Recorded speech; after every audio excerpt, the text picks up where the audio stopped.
Hello and welcome in our master session SD-WAN at Cisco Live Barcelona 2020. My name is Nikolai Pitaev. I'm technical marketing engineer responsible for SD-WAN. And you know guys, we are doing this for the first time in history. So actually we are guinea pigs. And I'm not the only guinea pig here.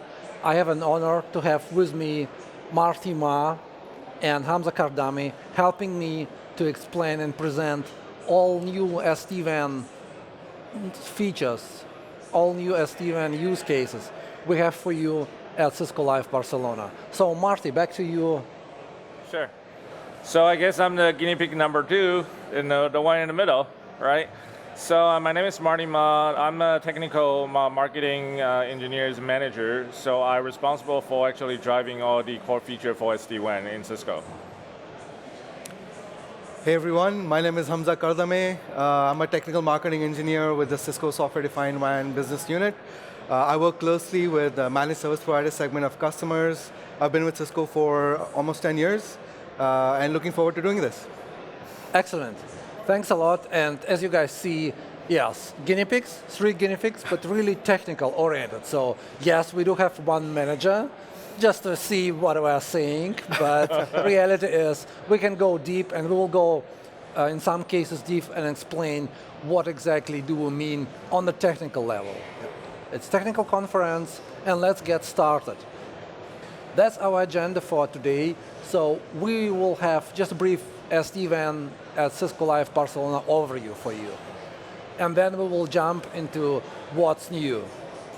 Features, strategy.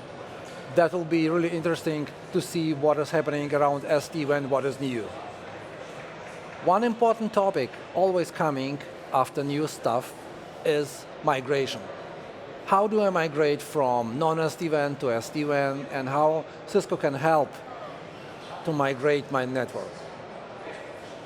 And last but not least, we have application quality of experience demonstration for you. Really nice feature which will help to improve your performance, especially in case of high delays on your WAN link. And let's get started with what is new related to SD-WAN and the cloud. Marty, please, it's all yours. Sure. Thanks, Nikolai. So in my part, I'll basically share with you guys what we are introducing in this event as to what's coming in the next few months. So the first thing is actually SD-WAN as we've seen today. I mean, we have a widely deployed customer base, and then our goal is really to continue these innovation in all different fronts to address common customer use case. So in this event, we basically introduce a couple different areas in improvement and enhancement. First will be what we do in the cloud to help facilitate. I mean, one of the major use case for SD-WAN is really for customer heading into the cloud. How do they maintain the same user experience when they move their application from an on-prem to the cloud? So a lot of the innovation there, no matter it's going with the IaaS, with SaaS, with other things, with Colo, then we're doing a lot of enhancement there. Second part is the security, like Nikolai mentioned earlier. Security is paramount across all the things, and then we do allow you to have a very elastic solution going either to be on-prem or in the cloud. The third part is really, I mean, for SD-WAN, to the end of the day, we are really servicing the application user experience. So we want to make sure the application, in terms of a quality of experience, we can help user to enhance no matter under which kind of a condition. And then finally, Cisco has been well known for the integrated service router platform, and we want to show you, okay, now, instead of compare with other vendor solution where you need a 2-box, we really can integrate the unified communication or voice-related service onto the SD-WAN into a single box solution. So here first we look at the WAN on the cloud edge side. So Nikolai later is going to talk about mainly on the cloud on-ramp for SaaS and IaaS, and then also the recently announced AWS TGW, the integration we have there. So to simplify deployment and also automate the whole process, so users don't have to go into different control panel and console to actually do things. The second part we want to talk about really highlights our integration with cloud integration or the security internet gateway, right? So a lot of a customer nowadays choose to basically integrate their security service either on-prem or in the cloud.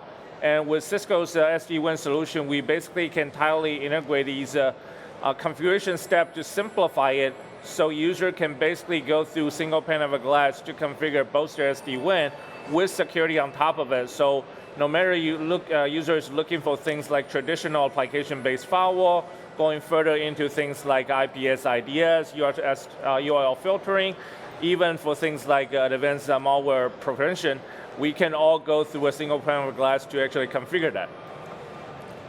The third part we're really talking about is to enhance the application performance. Then Cisco's SD-WAN solution is really transport agnostic. We want to make sure we can compensate for no matter which kind of a carrier you're using. If there's any characteristic on the transport that need to be compensated to improve user experience, we're going to see a couple examples that were through things like TCP optimization, through forward error correction. We can basically help improve the quality of the transmission so that we can make sure the application get the right level of experience through the user level. And then finally, we talked about things like the onboard security. So beyond just providing the traditional zone-based firewall service as well as application layer 7 service, we really have, through the ISR platform, we have an integrated security solution to provide things like a firewall, IPS, IDS, URL filtering, and then also like AMP, the advanced malware control. So then we can actually have a complete portfolio. So users have the flexibility, no matter they want to deploy the security at a branch level or they want to basically break out to have a service actually delivered in the cloud.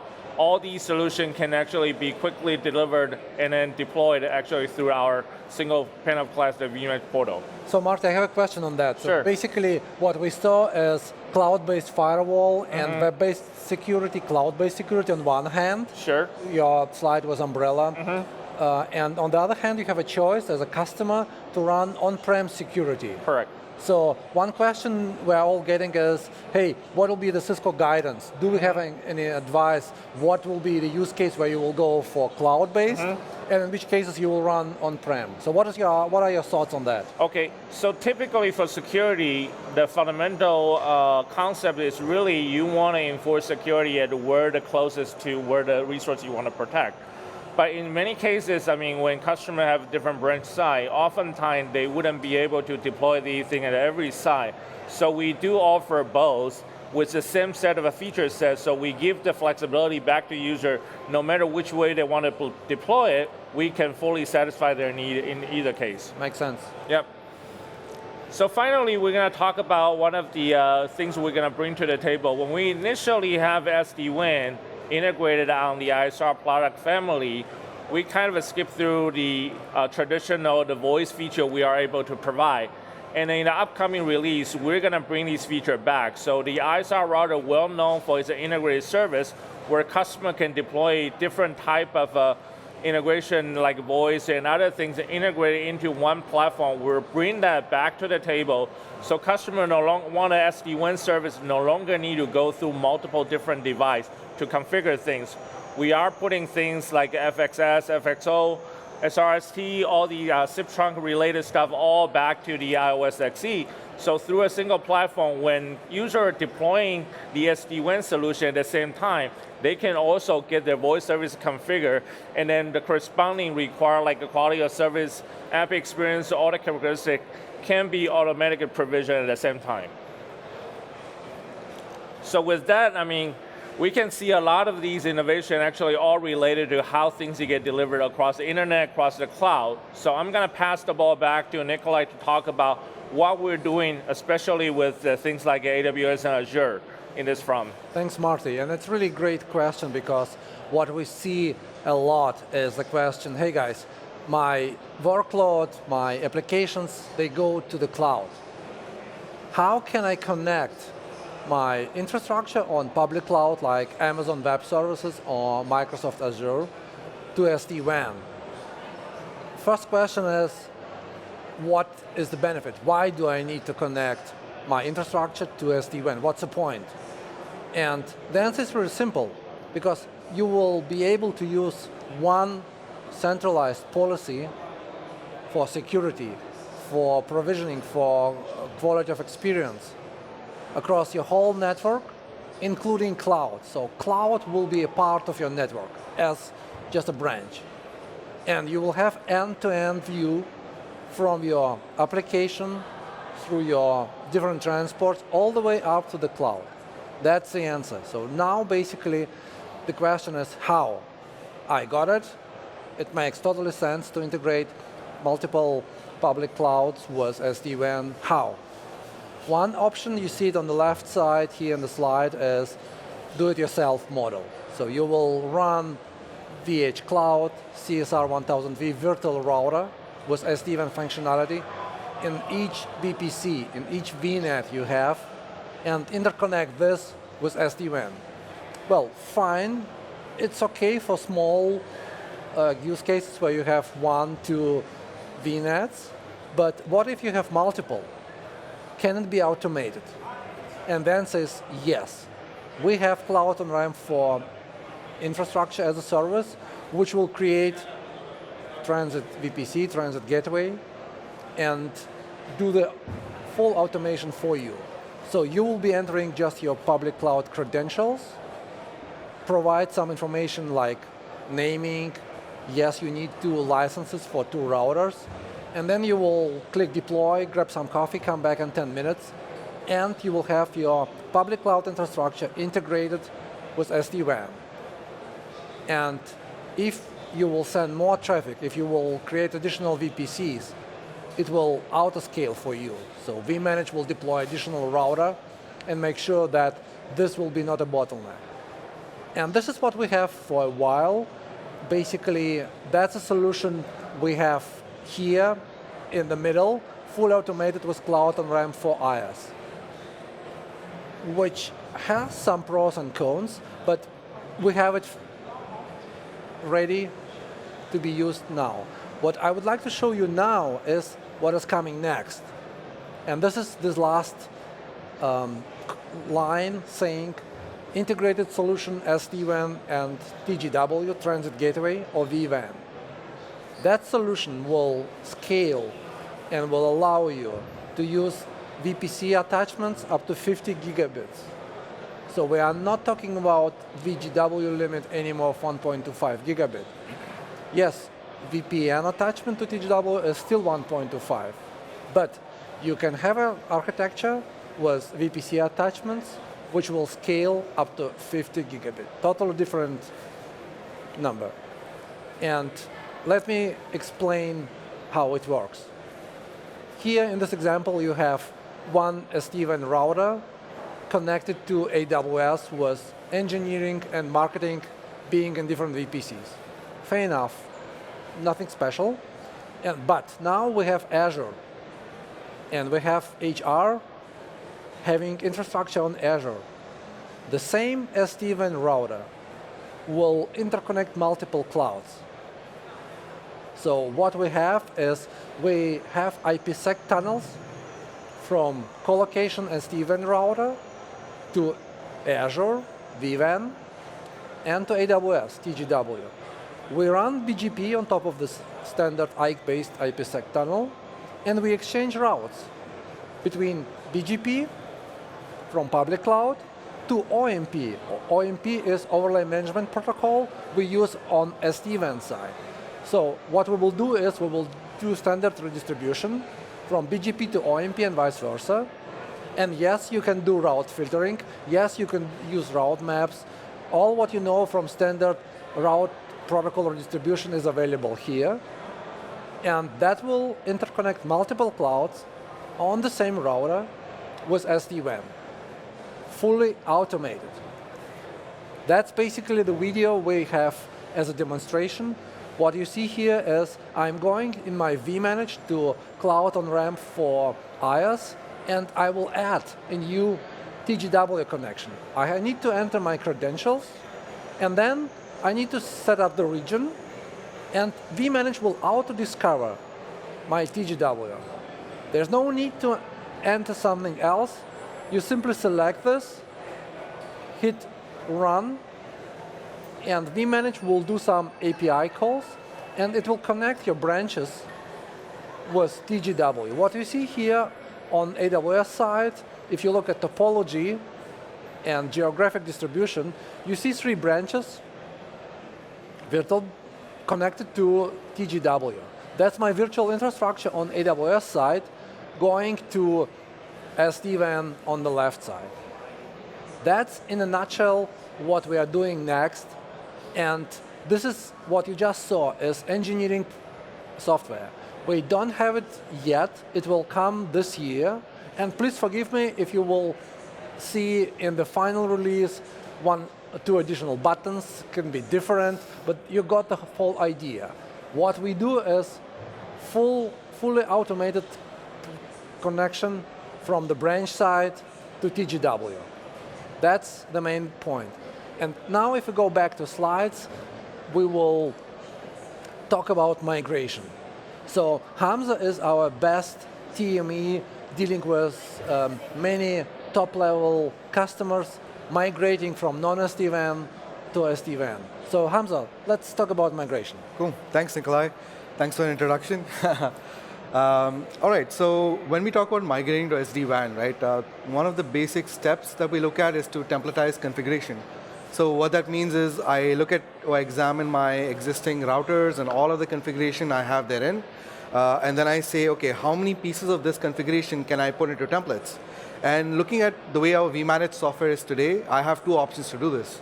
I can either go on the vManage UI and I can say I'm going to create individual feature templates for be it BGP or OSPF or maybe VPN creation, things like that.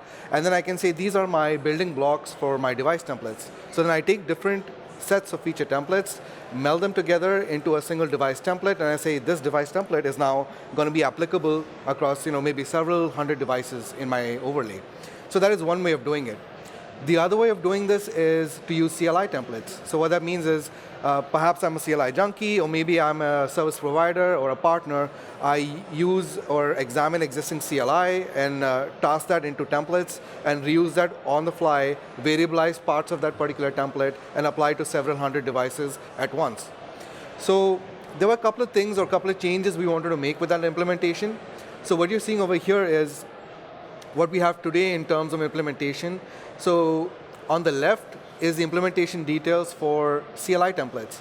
So whether it's an XC SD-WAN C-Edge device or a V-Edge capable SD-WAN device, if I want to apply a CLI template, I have to create a template and use SD-WAN based CLI and push that template into the vManage. And the vManage underneath the hood is essentially going to identify, am I applying this template to a V-Edge platform or am I applying this to a C-Edge?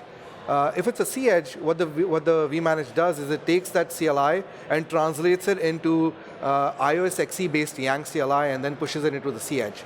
So think of it like there's a translator built into the vManage that's doing this operation. Some changes we're making with that regard is post our next release, which should be coming out in a couple of months, we are going to give users the ability to define that CLI as if it were native Yang iOS XE-based CLI itself. So if you are someone who has a Cisco platform today, you already know or are very familiar with Cisco iOS CLI, this is good news for you. You can take the CLI from your existing router and reuse that as CLI within the vManage to apply to your migrated device in the future. You don't need to untag or unlearn some parts of it. You don't need to learn new SD-WAN CLI or figure out how to map one thing to another. You can reuse the same thing. So one other thing we'll be doing in this regard is a similar flexibility enhancement even on the device template side. So again, looking at the way things are today, on your bottom left corner, you're seeing how do I configure a device. I have the option to either push all my device configuration as a device template, which means I've defined feature templates on the vManage and created a device template on the UI, and I'm attaching this. Or the other option I have is to define it as a CLI template. But now, post that same release, which will come out later this year, 17.2.1, we will give the ability where you can mix and match the two. So you could have a device template. Parts of that, or majority of that device template is going to be all feature templates that you've created on the UI. But for those extra additional knobs that you want to add on the fly later, you won't have to go and find a feature template or create it manually. All you need to do is go to this particular C-Edge add-on CLI feature template, paste those specific commands just like you would from an iOS XE device, and the vManage essentially will take and merge all your feature template configuration along with this particular add-on CLI blob that you've put it into the vManage. It'll meld all of it together and push that into the C-Edge. So that gives the users a lot of flexibility to kind of mix and match how they want to do this. Especially for our managed service provider and partner segment of customers, they will like this because this will help drive us towards a co-managed use case. What I mean is where a service provider can say, hey, Mr. End Customer, you can go and configure everything you want on your particular SD-WAN router using feature templates, but I have the ability to use Yang CLI add-on feature templates to override any of those configurations if needed using just CLI from my side. So that's going to be one big feature add from that perspective. Another good thing with this is feature delivery. So we realize a lot of our customers migrating into Cisco SD-WAN have been using iOS XE, and iOS XE has been around for maybe a decade or two. It's very, very feature rich. And we realize a lot of our customers who move into the C-Edge or XE SD-WAN platform want to make sure they can leverage those existing rich feature sets and have the SD-WAN goodies baked in at the same time. So within Cisco, we have the same vision for our end customers. That's the end goal. But until we get there, and that's probably a couple of releases out, we want to make sure that we provide some quick and easy feature delivery vehicle for our customers to consume those rich services rather than wait for them to be delivered through a UI. So that's one of these things that having these CLI templates is going to help us do. So as an example, let's say there is a particular feature like AAA or DSL PPPoE, those kind of capabilities that were always available on iOS XE and maybe perhaps are not available on XE SD-WAN today. Once this feature is available in the future, you can go and add those specific CLI using a CLI template or an add-on CLI template and augment your existing maybe feature template-based device template, augment it with those particular CLI, and add them on the fly to your XE SD-WAN devices. So in this way, it gives us within Cisco a quick and easy way to deliver feature to customers who need it, who may not want that dependency on a UI or a lot of buttons to go and configure those features. And of course, down the road, long term, we will add all of those using the UI itself. But in the meanwhile, you have this ability to add these capabilities in directly through the CLI template features.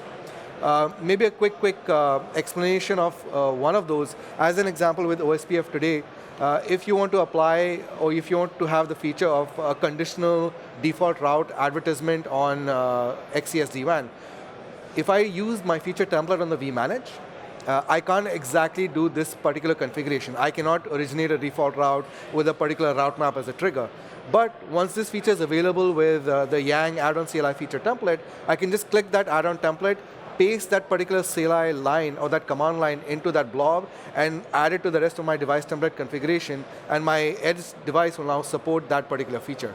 So that's a very easy way for our customers to start using that capability in the near future.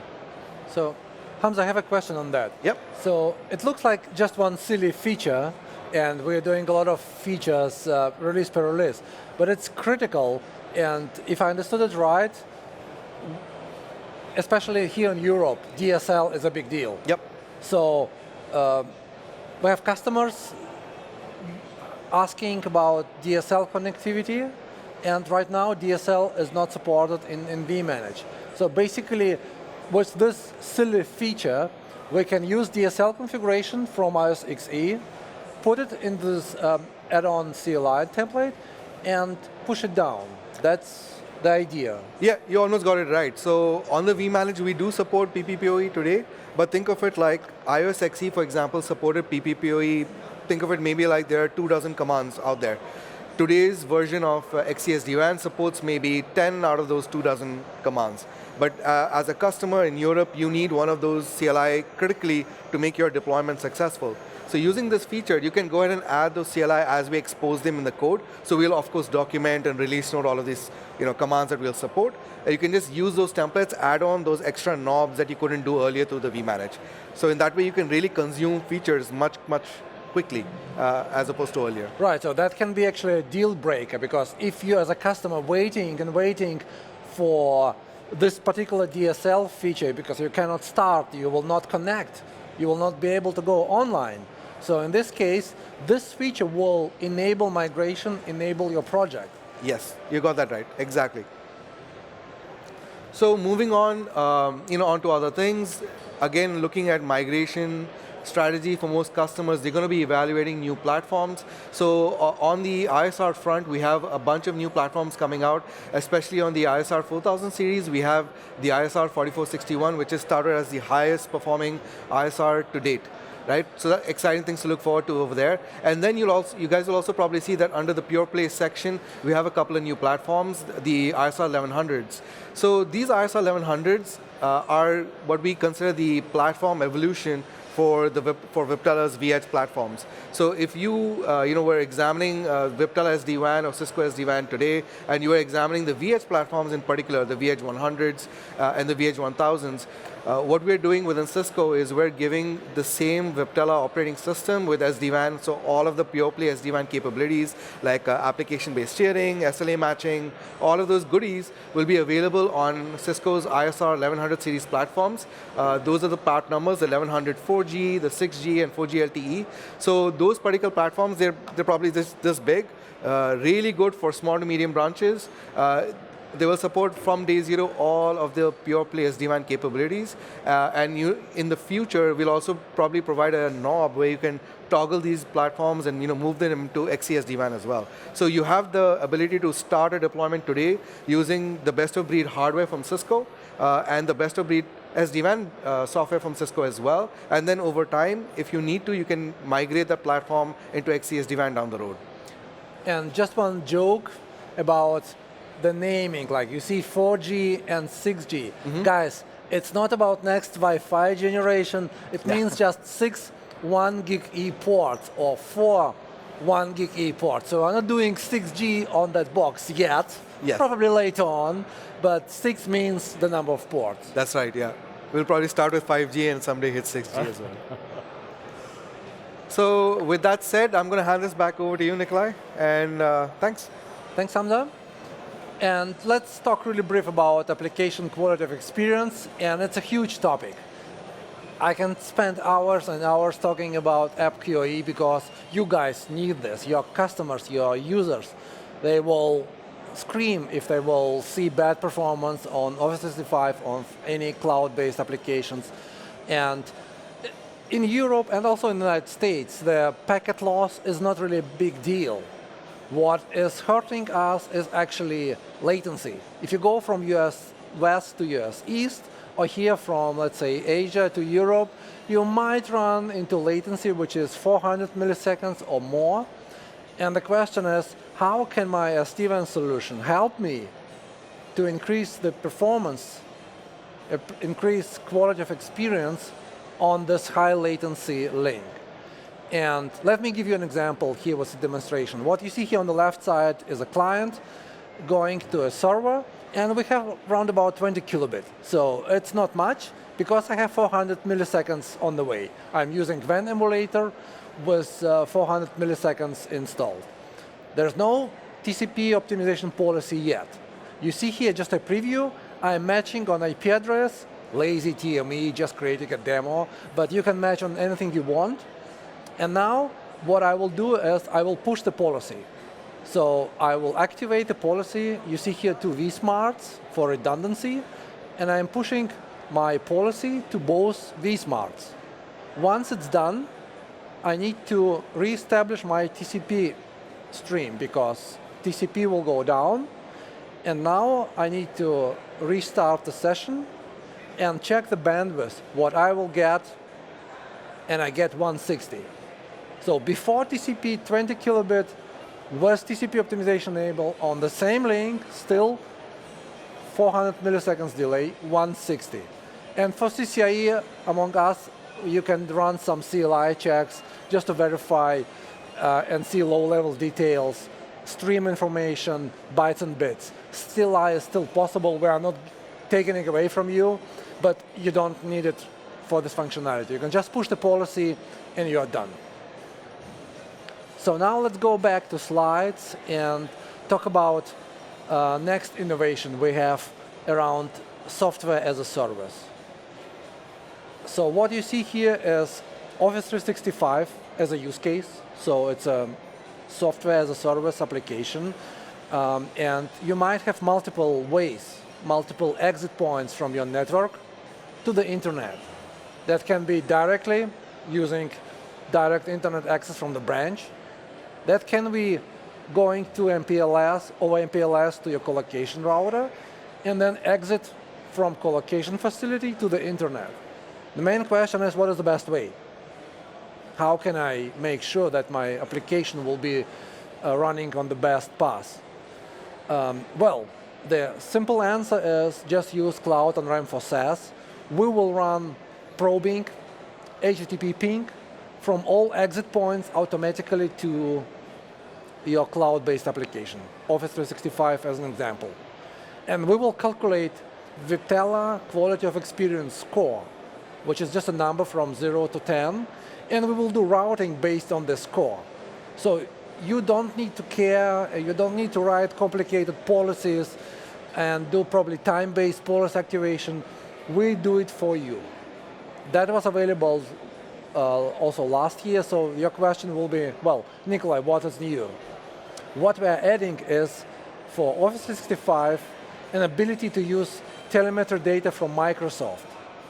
Means, in the whole configuration process where you will set up your cloud on-ramp for SaaS, in the GUI, you will have the checkbox saying, do you want to rely, do you want to trust Microsoft telemetry data? And based on your Microsoft experience, based on your previous experience, you can say, well, I will trust on Microsoft and I will use telemetry data, and that will be our foundation to find the best path. Or you can say, no, I just want to use simple implementation. We have working implementation, what you know from last year. It's still available, and then we will do polling, we will run probing for you. So you have a choice. You can try both, you can always go back, but that's the new thing. That's really innovation we do in a partnership with Microsoft. You can use now telemetry data from Microsoft and do your decision, your routing decision based on that. Okay, so let me conclude. We talked about different sessions we had this week and still have tomorrow, Friday. All topics you can imagine, from security, cloud, even to proof of concept. So, Marty, Hamza, one question to you. If you guys will think about all 4 days, all your questions you had, funny questions and key messages you delivered, if our audience need to remember just one thing out of the whole week, I know it's a tough question, but I mean, I'm from Russia and we have a KGB joke saying people usually remember the first and the last thing. So if you will think about that, what will be your one thing you will give to our audience to remember for SD-WAN from Cisco Live Barcelona? So Marty, try. Okay. So if one thing I can actually highlight, I'll basically, for me with the security background, I'll say what we actually have around security, the ability to say, for example, doing probing to the secure internet gateway, that will be one of the very innovative thing. And then the ability to basically build auto tunnel and then to auto register the service, really gonna create a difference, because a lot of more customer now, they want security, but they don't really have the flexibility like we talked about earlier to deploy on-prem or on the branch. This option enabled them to actually have a wide selection of features they can deploy through the cloud, either through a third-party vendor that is a partner or through Cisco's umbrella service. Thank you. Yes, it's a big one. Right. Hamza. Well, I guess I'll say that this is just the geek in me probably, but 2 things. One is, when you're evaluating your SD-WAN vendor, architecture is key. We have the best architecture. So if you're a customer, if you're a partner, you're evaluating SD-WAN vendors, think of, you're redoing your entire WAN. You need something that is scalable, flexible, open. Our SD-WAN has the best architecture, scalable at the control plane, scalable at the data plane. This is what you would want to use for your SD-WAN deployment, right? So that's one of the key things I would mention. And the other thing would be all about multi-cloud, right? So we've been talking about this for the past year. There are a lot of innovations happening on AWS and Azure, and everyone is trying their best to kind of keep up with that space, while at the same time trying to move to the public cloud. So it's this whole time of transformation that's happening. Everyone wants to adopt and move things into the cloud. They want to increase SaaS adoption, but we all know, realistically speaking, this is going to take a couple of years. You're still going to have this hybrid of on-prem, hardware. You're going to have some maybe colos, and you're going to have a bunch of stuff sitting in the cloud.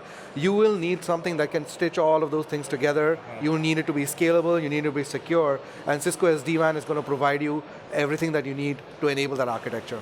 Thanks, Hamza. I think you will not qualify for KGB training because if they tell you just one, tell one, not two. But I agree, both is really important and it's a key. I just want to mention one thing, and it goes into the same direction as you mentioned, and it's about automation.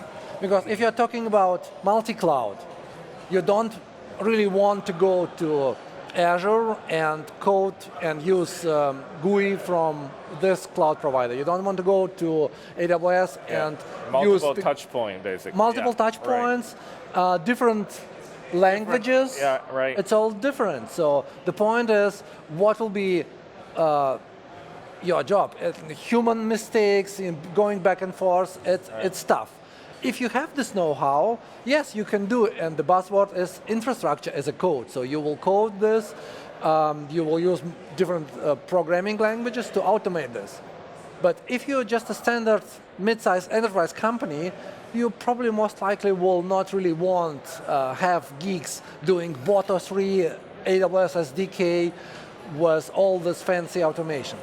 In this case, you will just go to vManage and use our automation tools and grab coffee for 10 minutes, come back, and that's all done.